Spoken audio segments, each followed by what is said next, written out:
تو میں نے بھی دیکھا ہے کہ دہلی سے بمبئی کے لیے پیدل جماعت چلتی تھی، دہلی سے کلکتہ کے لیے پیدل جماعت چلتی تھی۔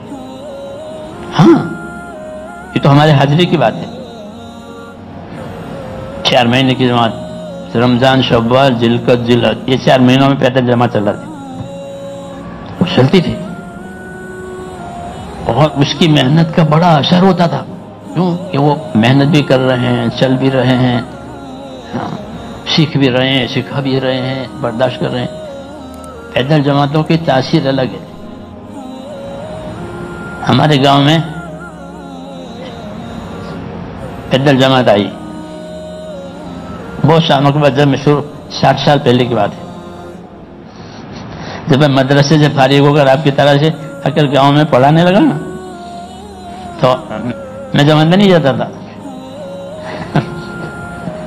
لوگوں پر اعتراض کرتا تھا۔ جی ہاں، کیونکہ جب پڑھنے میں ذرا آگے رہتے تھے تو کتابیں بھی یاد ہوتی تھی، تو اس لیے ہمارے ضلع کے جو بعض ساتھی تھے وہ بیچارے ہمارے گاؤں میں آنے سے ڈرتے تھے کہ وہ اعتراض کرے گا اور یہ کام نہیں ہے۔ تو وہ جماعت پیدل آئی بمبئی سے، اس میں ایک عبد الرحمن تھے، نو مسلم تھے وہ، تو وہ اپنی سرگزشت سناتے تھے۔ اسلام تو وہ لے آئے تھے، پھر اسلام لانے کے بعد تو کیسے، تو وہ بہت، اس کی کارگزاری میں بڑا اثر تھا۔ ہمارے اس علاقے میں جو کام آیا ہے وہ بمبئی سے آیا ہے، وہی لوگ شروع میں ادھر متوجہ ہوئے تھے، تو میں اس کی کارگزاری سے متاثر ہوا۔ تو اثر کے بعد ہماری مدینہ مسجد میں سنائی اس نے، اثر ہمیشہ اس کو کھڑا کرتے تھے ساتھی، جب اپنی سنا اس سرگزشت۔ جی ہاں، تو ایسا ہوتا ہے کیونکہ اس کی محنت ہے، اس کی قربانی ہے، اس لیے اس کی بات میں اثر ہے۔ یہ ہوتا ہے کہ وہ قربانی کے ساتھ چل رہا ہے، محنت کے ساتھ چل رہا ہے، تو اس کی کارگزاری نے بہت اثر کیا۔ ہاں، اور مجھے اس کام کی رغبت ہو گئی۔ جی ہاں، پھر اللہ تعالیٰ نے ہم کو چلا دیا، وہ لمبی بات ہے وہ۔ جی ہاں، تو جب قربانی کے ساتھ کام ہوگا میرے دوستوں، تو خود کرنے والوں کو بھی کام سمجھ میں آئے گا، اور ان کی باتوں سے دوسروں کو بھی سمجھ میں آئے گا، اور متاثر ہوں گے دل محنت و قربانی کی وجہ سے، اور دعاؤں میں قبولیت آتی ہے۔ یہ خاص بات ہے کہ جب امت اپنی ذمہ داری کو سنبھالے گی کہ خود دیندار بننا، دوسروں کو دیندار بنانا، اس کی محنت کرنا اپنے مال جان سے، تو ان کی دعا میں جان پڑتی ہے۔ یہ کام اسی طرح چلا ہے کہ لوگوں نے قربانیاں دی ہیں، غریبوں نے، مالداروں نے، ہاں مالداروں نے بھی قربانیاں دی کہ بڑی بڑی رقمیں اس زمانے میں لگائی، اور غریبوں نے لگائی۔ میرے پاس ایک نوجوان آیا دلی میں کہ میں 4 مہینے کے لیے آیا ہوں۔ میں نے کیا کام کرتے ہو؟ تو کہا کہ میں وہ تسلی ٹھیک کرتا ہوں۔ تسلا اردو میں کہتے ہیں آپ لوکھنڈ کڑیوں ہوئی نہیں، جی ریتی سیمنٹ کڑیا نے آپ نیچے ٹھیک گہائی جائے، تو وہ اس کو ٹھیک کرتے تھے کہ میں تسلے ٹھیک کرتا ہوں نیچے، وہ یہ میرا کام ہے۔ اور سائیکل لے کے پھرتا ہوں، ہاں سائیکل، اور ایک بکس اس میں سب وہ اس کے اوزار ہوتے ہیں، اس کو لے کے پھرتا ہوں۔ اب 4 مہینے کے لیے آیا ہوں، تو 4 مہینے کے کیا پیسے تھوڑے تھے تو سائیکل بیچ دی، سائیکل بیچ دی، تو سائیکل کے 500 روپے آئے، تو میں نے ماں کو اور بیوی کو دیے کہ یہ تم رکھو، اور باقی جو پیسے تھے اس کو لے کر 4 مہینے کے لیے آیا۔ تو میں نے کہا سائیکل تو بیچ دی، اب کیا کرو گے؟ تو کیا اب بکس سے سر پر لے کر پھروں گا، اپنا کام کروں گا۔ پہلے بکس پیچھے رکھتا تھا، اب سر پر رکھ کے پھر۔ ایسے لوگ، ایسے لوگوں کی قربانیوں سے اللہ تعالیٰ نے اس کے راستے کھولے۔ پھر ان کی قربانیوں کی وجہ سے اچھے اچھے لوگوں کو کام سمجھ میں آیا. جی ہاں، تو یہ بات ایسی ہے میرے دوستوں، یہ چلنے سے سمجھ میں آتی ہے، سننے سے تو سننے کے درجے میں، یہ چلنے سے. مولانا یوسف صاحب یہی کہتے تھے کہ دنیا میں جتنے سودے ہوتے ہیں وہ دکھا کر کے ہوتے ہیں. بھائی نمونہ دکھاؤ، چاول نکالے یوں کر کے، نمونہ دکھا. اب نمونہ دیکھ کر کہ اتنے چاہیے مجھے، کتنے کنٹل چاہیے، یہ نمونہ. تو فرمایا دنیا کی چیزوں کو دیکھ کر کے لیا جاتا ہے، دین میں ایسا نہیں ہے. دین میں ایسا ہے کہ تم کرو پھر دیکھ لینا، دیکھ کر کرنا نہیں بلکہ کر کے دیکھنا. دنیا کے سودے دیکھ کر، اور دین کیا کہ بغیر دیکھے کرو. جیسے اللہ کو نہیں دیکھتے ہیں لیکن اللہ کی عبادت کرتے ہیں. جی تو ایسے کہا کہ اللہ کے تمام کاموں کو یقین کر کے کرو، کہ کرو پھر دکھانا کیا فائدہ ہوتا ہے، وہ کیسی مدد آتی ہے. جی کیونکہ دین کا کام میرے دوستو دین کی مدد اللہ کی مدد سے ہوگا. اس میں کسی کی مدد نہیں لی جاتی، کوئی حاکم، کوئی مالدار، کوئی ٹرسٹ، کچھ نہیں. اللہ کی مدد سے یہ کام چلا ہے. کیوں کہ اللہ کے بندوں نے اپنی جان مال کو اس میں لگایا ہے، تو اللہ نے اپنی مدد کو ان کی طرف متوجہ کیا ہے. سیدھے سادے لوگ عمل کرتے ہیں، کام کرتے ہیں، اور ان کی وجہ سے یہ کام پھیل جاتا ہے. تو کام کے ساتھ اللہ کی مدد ہے. اس لیے میرے دوستوں میں نے کہا کہ ہم کو اپنی ذمہ داری سمجھنی ہے کہ اللہ تعالیٰ نے ہم پر کیا ذمہ داری ڈالی ہے. تو ہم پر یہ ذمہ داری ڈالی ہے کہ اپنی ذات سے دیندار بنو اور دوسروں میں دین آوے، اس کی تو محنت کرو، پھر اللہ اس کو ہدایت دے دے گا. تم تو محنت کے ذمہ دار ہو. ایسا ہوگا کہ اس محنت کے کرنے میں کبھی کوئی دشواری آوے، کبھی کوئی تکلیف آوے، کوئی رکاوٹ آوے، یہ ہوگا. جیسے نبیوں کے ساتھ رکاوٹیں آئی تو انہوں نے اس پر صبر کیا، کام کو نہیں چھوڑا، صبر کیا تو پھر اللہ کی مدد آئی. رسول صلی اللہ علیہ وسلم کے ساتھ سب سے زیادہ مدد ہوئی ہے. ایسی مدد کسی نبی کی نہیں ہوئی ہے. وہ آپ پر تکلیفیں بھی ایسی آئی جو کسی پر نہیں آئی ہے. یہ حضور نے فرمایا کہ مجھے ایسی ایذا ہوئی ہے کہ ایسی ایذا کسی کو نہیں ہوئی ہے. اور مدد بھی آپ کی ایسی آئی ہے کہ کسی کی ایسی مدد نہیں ہوئی کہ آپ کی بات اللہ نے پوری دنیا میں چلائی ہے، اور ہر قوم میں چلائی، ہر طبقے میں چلائی. یہ سب دلیلیں ہیں اس بات کی کہ جب ہم کام کریں گے تو اللہ کی مدد ہوگی. اس لیے کہتے ہیں میرے دوستوں کہ اس کام کو سیکھنے کی ضرورت ہے. کس کی؟ جیسے ہر کام کو دنیا میں سیکھ کر کیا جاتا ہے، باقی سیکھے کوئی کام نہیں ہوتا. کہ اس کام کو سیکھو کہ کیسے دعوت دینی ہے، کیسے محنت کرنی ہے، محنت کی کیا اونچ نیچ ہے، اس کو اپنے اندر لاؤ، اس کی مشق کرو اور اپنے آپ کو محنت کے لائق بناؤ. پھر تمہاری محنت اللہ تعالیٰ کے ہاں قبول ہوگی، اور اللہ تعالیٰ تمہاری محنت کی برکت سے دوسروں کو ہدایت دے گا، یہاں تک کہ دشمنوں کو بھی ہدایت ہو جائے گی. حضور صلی اللہ علیہ وسلم کی محنت کا یہ اثر ہوتا ہے کہ آپ کے دشمن آپ کے دوست ہو گئے. ہاں بہت کم لوگ ہیں کہ جو دشمنی میں مرے ہیں. ابو جہل ہے، یہ ضدی تھے، جو ضدی تھے وہی مرے ہیں دشمنی میں، باقی سب لوگ اپنی دشمنی چھوڑ کر آپ کے ساتھ ہو گئے. ہاں بہت کم لوگ ایسے ہیں. ابو جہل کی طرح سے کچھ تھے ایسے، وہ ضدی تھے. تو ضدی تو ہمیشہ محروم ہوتا ہے، یہ یاد رکھو. جو ضدی ہوگا وہ محروم ہوگا، اسے نہیں ملے گا کچھ بھی، وہ اپنی ضد پر ہے.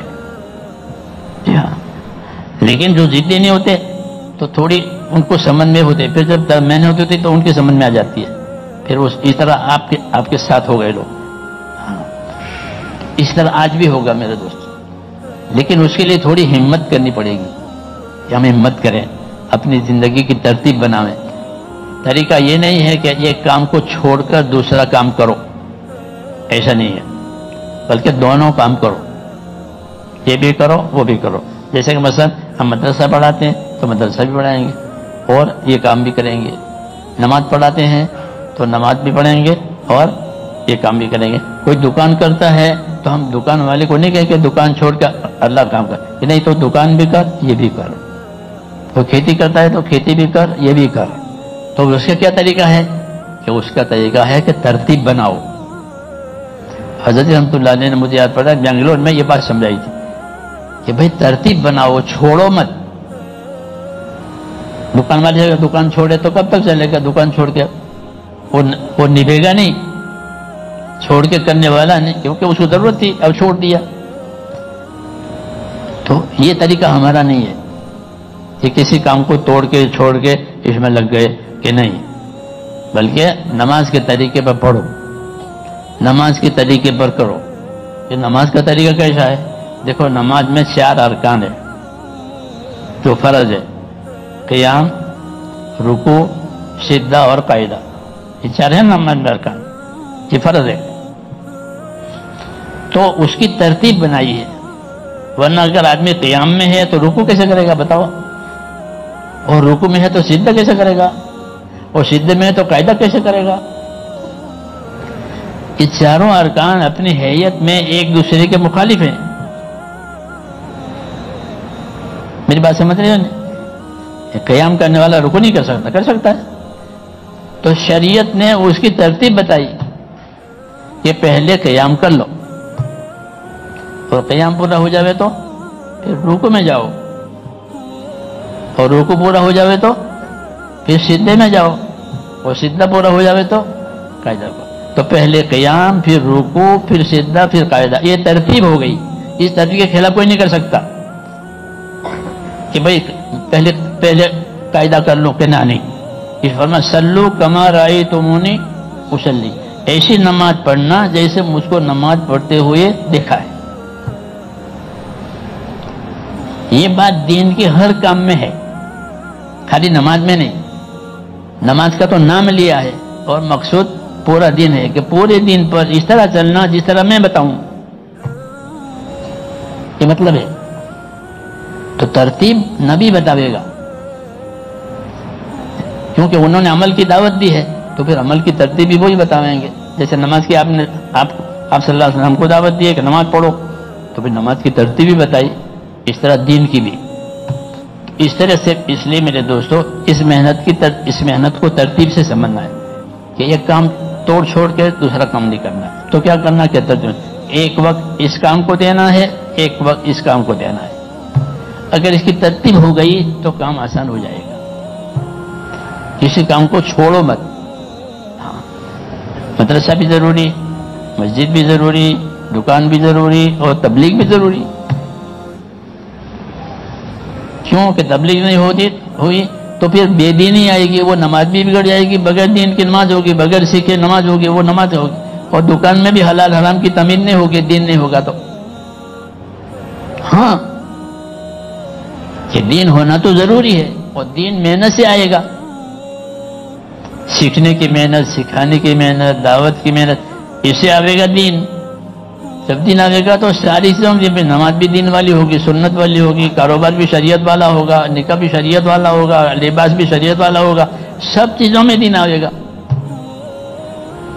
جیسے بارش سے سب چیزیں زندہ ہو جاتی ہے. حضور فرماتے ہیں میری بعثت اور میرا علم ایسا جیسے بارش, کہ بارش سے سب چیز زندہ ہو جاتی ہے. ایسا جب یہ کام آپ کے ترتیب پر ہوا تو ساری چیزوں میں دین آئے گا.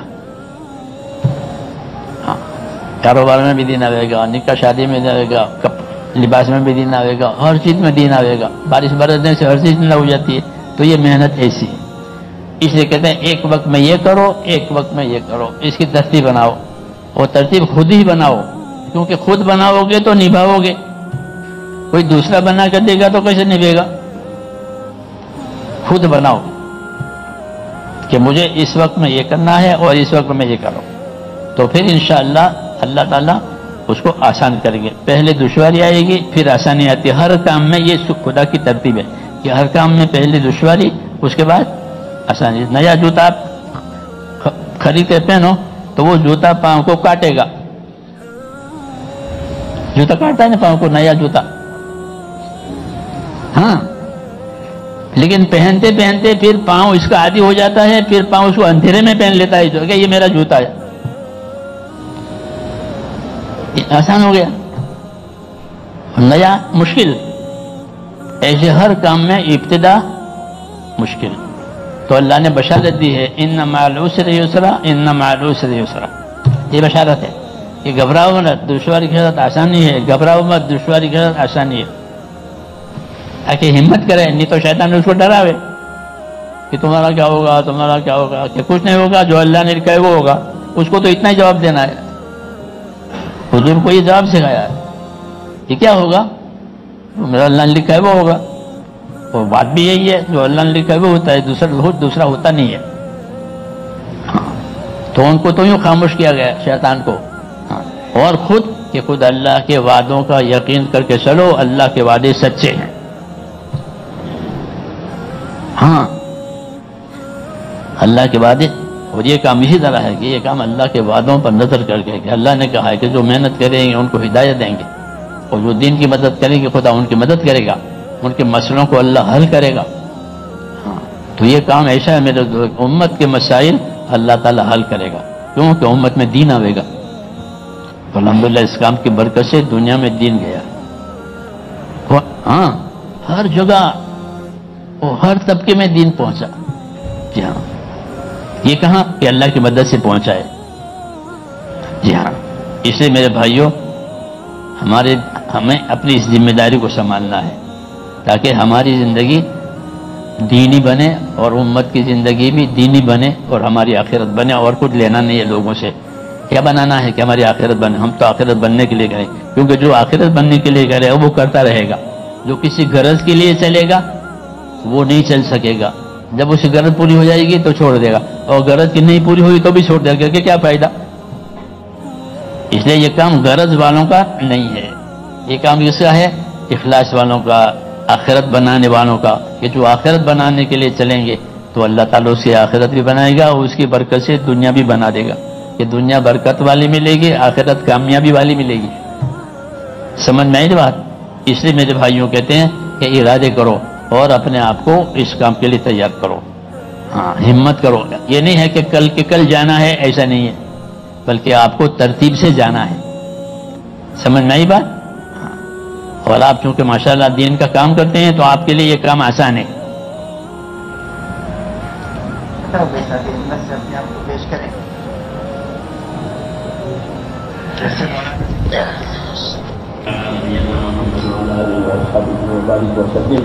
اللهم لك الحمد كله ولك الشكر كله ولك الملك كله بيدك الخير كله واليك يرجع الامر كله لا اله الا الله وحده لا شريك له واشهد ان محمدا عبده ورسوله اللهم صل وسلم وبارك على سيدنا محمد نبی الامي وعلى وصحبه اجمعين۔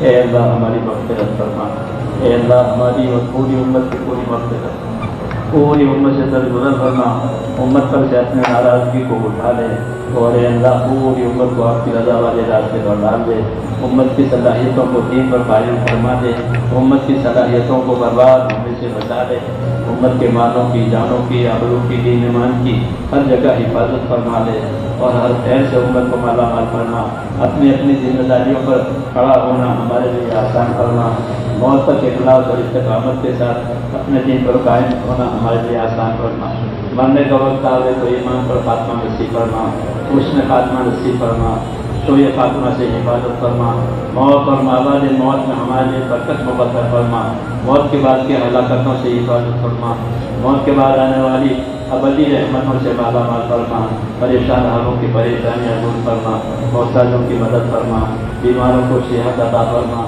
ضرورت مندوں کی جائز ضرورت